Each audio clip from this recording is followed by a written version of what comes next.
Ndugu zangu waandishi wa habari, na wasalimu kwa jina la Yesu Kristo. Naitwa mchungaji wa taifa Nabii Mikaya Komando Mashimo. Ni muda mrefu sana sikuweza kuzungumza na vyombo vya habari kwa sababu nilikuwa nasubiri wakati wa Bwana utimie. Na Bwana ameniruhusu sasa rasmi kuanza safari yangu ya kutoa elimishi kwa Watanzania na wasio Watanzania. Kwanza kabisa leo ni tarehe 23 ya mwezi wa 12 2025. Naomba niwape salamu za Christmas. Sisi wa Kristo tunakwenda kwenye Christmas. Nina kila sababu kuwapongeza Watanzania wote wa dini zote, Wakristo kwa Waislamu na wasio na dini. Tunaenda kwenye sikukuu ya Christmas.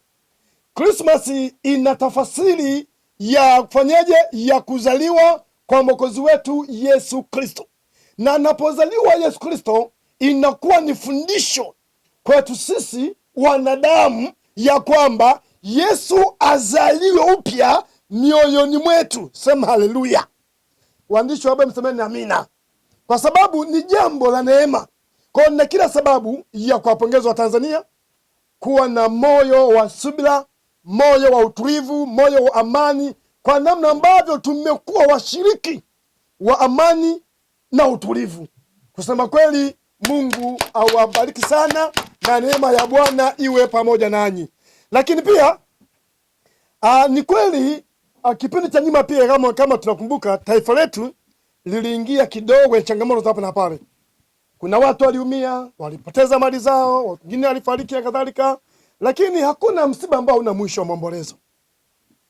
Maana hakuna tatizo ambalo lina mwisho na kadhalika. Nina kila sababu, nimeshuhudia watu mbalimbali, kuna viongozi wa dini, viongozi wa serikali wakisema 1, 2, 3 kwa yotokea, yote kwa yote. Mungu awape faraja ndugu wote ambao waliopoteza ndugu zao. Mungu awafariji na Mungu awape neema hiyo ya uvumilivu.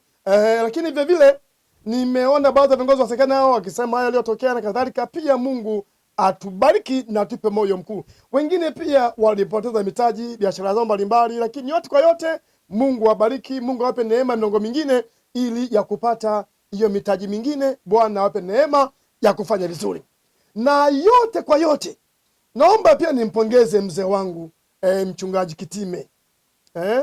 Mchungaji Kitime huyu ni katibu wa kanisa huu ni wa baraza la teki. Nimpongeze. Amekuwa ni sehemu ya baraka sana. Amekuwa ni mtumishi bora kabisa. Anazungumza kwa lengo ambalo ni jema kabisa moyoni mwake. Nina kila sababu ya kumpongeza kwa yote anayozungumza. Amekuwa kama sauti ya Watanzania kwa namna moja au nyingine, kwa jinsi wanavyodhani ni watu wengine. Lakini sema kwamba Mungu akubariki sana mchungaji au Padri Kitime au Father Kitime. Mungu akubariki sana kwa maneno mengi yako, yamekuwa ni faraja kwa upande wa serikali, yamekuwa ni faraja kwa Tanzania. Mungu akubariki. Lakini pia naomba nishauri, lakini pia hata siku leo nilimuona mtumishi wa Mungu mzee wangu mzee Walioba. Huyu amekuwa waziri mstaafu wa Jamhuri ya Muungano wa Tanzania. Pia kuna maneno kazungumza kwa uchungu sana, akasema mambo mengi kwamba namnukuu, alisema kwamba watu waliouawa siku ya uchaguzi 2025 29 sio 2010 Oktoba, kwamba walikuwa ni wengi kuliko vita vya Kagera. Sasa basi hapa naomba nifundishe jambo la busara na niombe kitu kimoja kizuri. Taifa letu limepita mapito mengi. Hakuna mtu ambaye hana machozi, hana huzuni, lakini inatakiwa sasa viongozi wetu, wazee wetu, viongozi wa dini, tusimame sasa kwenye msimamo wa pamoja wa kulifanya taifa kurudi kwenye faraja.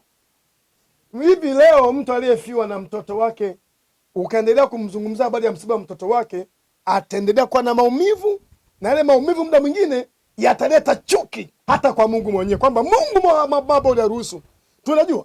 Lakini pia serikali nimeona kwa namna moja au nyingine inapambana sana ili kufanya namna gani ya kupata suluhisho la jambo hili. Nimeona pia kuna tume imeundwa ya jambo hilo. Mimi ningefikiri kwa kipindi hiki viongozi wa dini, Waislamu kwa Wakristo, hebu tuwe kitu kimoja kwanza, ili tuilinde amani yetu, tuimize amani yetu, ili Watanzania tusimame kwenye umoja.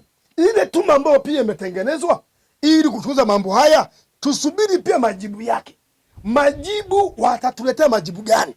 Mmepata vizuri? Sasa majibu ambayo atakuja kama ni tofauti na mtazamo wa Tanzania wote, tuna kila sababu ya kuhoji, ya kulalamika, kutoa maoni hayo. Ila kipindi hiki tunapokwenda kusherekea sikukuu ya Christmas, mimi niombe viongozi wa dini zote tusimame kuwa washiriki wa kushiriki kwa ajili ya kuitunza amani ya nchi yetu.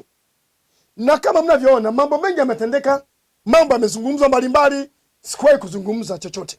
Lakini leo naomba mjue, naanza rasmi, na tunapoelekea yako mambo mengi Watanzania myajui, mimi nayajua na nina ushahidi nayo. Haya mambo haya yote nitaweka yote bayana. Nitazungumza vyombo vya habari, vyombo vya habari vitasikia, wananchi yatawafikia. Unajua kuna mambo ambayo hamwezi kujua wote, lakini naomba kwanza nirudi kwa kipindi hiki. Mzee wangu Warioba, kuna vitu ambacho amekizungumza, of course kina uchungu ndani ya moyo wake, lakini kipindi tulichonacho hiki kisiwe kipindi sasa cha kuendelea Watanzania kututwisha mizigo. Unaelewa? Mizigo mingine ya maumivu, mizigo ya mateso, mizigo ya kutuumiza. Hebu wazee wetu tufanyike kuwa faraja. Sawa ndugu zangu? Viongozi wa dini wa makanisa yote, viongozi wa dini wa makanisa yote, Roman Catholic, KKT, TAG, Moravian, wa Sabato, wa Pentekoste, yani makanisa yote na dini zote, tuungane tuwe kitu kimoja. Kwanza tuilinde na kuitunza amani ya nchi yetu. Na hakuna serikali ambayo iliyokamilika hapa duniani. Nisikilize, hakuna serikali yoyote iliyokamilika hapa duniani. Na tumeona Kongo mambo mengi yametokea, lakini nani alaumiwe? Jambo la busara, hebu tungoje wakati sikukuu ya Christmas iwe ni sikukuu iliyobeba kuzaliwa upya kwa Bwana wetu nani? Yesu Kristo, aliye Bwana na Mwokozi wa maisha yetu. Nirudi tena kumwomba mzee wangu Warioba na mtumishi wa Mungu kiongozi wangu Father Kitime, kipindi hiki hebu tuendelee sasa kuwajoini Watanzania. Watanzania wasimame kuwa kitu kimoja. Narudia, hakuna siyejua yaliyotokea. Tunajua, watu wanajua, na tunaendelea kusudi majibu sahihi kutoka kwenye mamlaka. Maandiko yanasema hivi, kila mtu na atii mamlaka iliyokuu. Iliyopo ni itakayo kuwako. Kwa viongozi wa dini, nahitaji tuwe kitu kimoja. Viongozi wa dini zote tuwe kitu kimoja, kuilinda na kuitunza amani ya nchi yetu ya Jamhuri ya Muungano wa Tanzania. Hapa tu yalipotokea maandamano, kama mnakumbuka, ziko nchi zilishangilia, zilifurahi. Ina maana kumbe misiba kwa mwingine ni sherehe, kwa ajili ya chakula, kwa ajili ya ubwabwa, kwa ajili ya chochote. Kwa hiyo ndugu zangu ni wa Tanzania, mara nyingi nimezungumza, lakini leo ndo nafungua ukurasa wa kuzungumza. Sipo upande wote, siko upande wa viongozi wa dini, siko upande wa viongozi wa serikali, niko upande wa Mungu. Mungu ni Mungu mwenye dhamana ya nchi hii, na mimi kama mtumishi wa Mungu nitazungumza mengi, si leo tu, nitazungumza mengi hata muda unaokuja. Kwa hiyo viongozi wa dini, yako mambo nayajua, kuna mambo nyinyi mnayajui, mimi nayajua. Na kama maumivu, wengi tumeumia, wengi wameumizwa, lakini tusichukue kama fimbo sasa ya kuendelea kuhamasishana uchungu tunakumbushana maumivu, tunakumbushana matatizo. Hapana, tunatakiwa sasa hivi kwa tuijenge na tusimamie muhimili wa amani ya nchi yetu. Unajua haki huinua taifa, pasipo haki taifa inaangamia. Sasa basi nirudie kwa viongozi wa dini, hasa tuwe kitu kimoja kwanza tunapoelekea Christmas. Mimi ni mchungaji wa kanisa la National Christian Assemblies, na ndiyo mchungaji kiongozi na ndiyo founder wa huduma hiyo.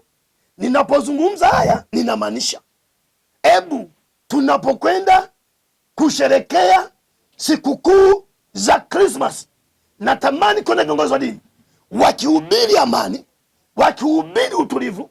Natamani kuona wanasiasa wakihubiri amani, wakihubiri utulivu. Natamani kuona viongozi wa serikali wakihubiri amani, wakihubiri utulivu, kwa sababu utulivu ndio tuni yetu. Yani Yesu Kristo akazaliwa upya kwenye mioyo yetu. Bwana apewe sifa. Ndugu zangu waandishi wa habari, naomba kwa haya mnyachukue, munifikishie kwa Watanzania, na Mungu awabariki. Kama una swali, una maswali, karibu nami nitakujibu. Niko kwa ajili yako.